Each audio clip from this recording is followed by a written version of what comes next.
Kim Chu, excited nang lumipad sa Korea next month. Isa nga sa inaabangan na pasabog this year ng mga fans ni Kim Chu ay ang kanyang pagpunta sa awarding next month para sa Seoul International Drama Awards. Nanalo nga ang aktres at mayroong botong 65.3% para sa kanyang pagganap bilang July Ana sa teleseryeng Linlang. Ito ay isang malaking parangal dahil hindi biro ang nakalaban ng aktres na sikat din sa buong Asya. Unang babae na nanalo sa SDA ay si Bel Mariano noong 2022 at suot nito ang pink gown. Sumunod na taon naman ay si Catherine Bernardo noong 2023 at suot nito ang isang all-white by Martin Bautista. Kaya naman, excited na ang mga manunood sa susuotin ni Kim Chu sa nasabing patimpalak at sa speech nito para sa mga fans. Samantala, may kumakalat na balitang sasamahan siya ng kanyang rumored boyfriend na si Paolo Avellino sa South Korea.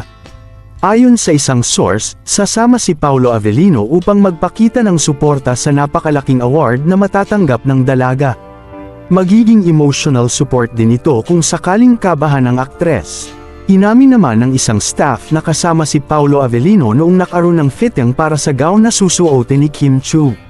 Kaya naman, natuwa ang kanilang fans na malamang very supportive pala ang aktor pagdating sa mga bagay na ito.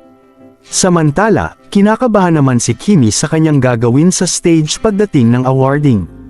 Pag-amin nito, marami na siyang napuntahan na awarding sa Pilipinas ngunit iba daw ang mabigyan ng award sa isang award-giving body kagaya ng Seoul International Awards.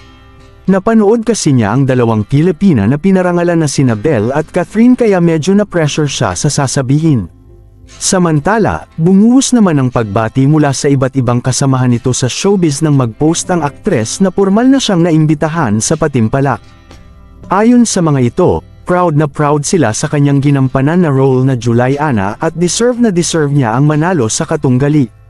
Hindi daw nagkamali ng ibinoto ang taong bayan upang siya ang makapagkamit ng tagumpay na ito.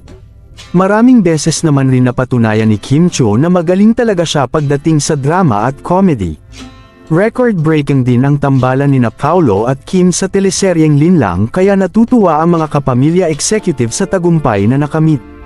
Sa ngayon, mayroong ibang hula ang mga netizens sa susuotin nito ngunit mas mabuti daw na ma-surprise sa araw ng awarding.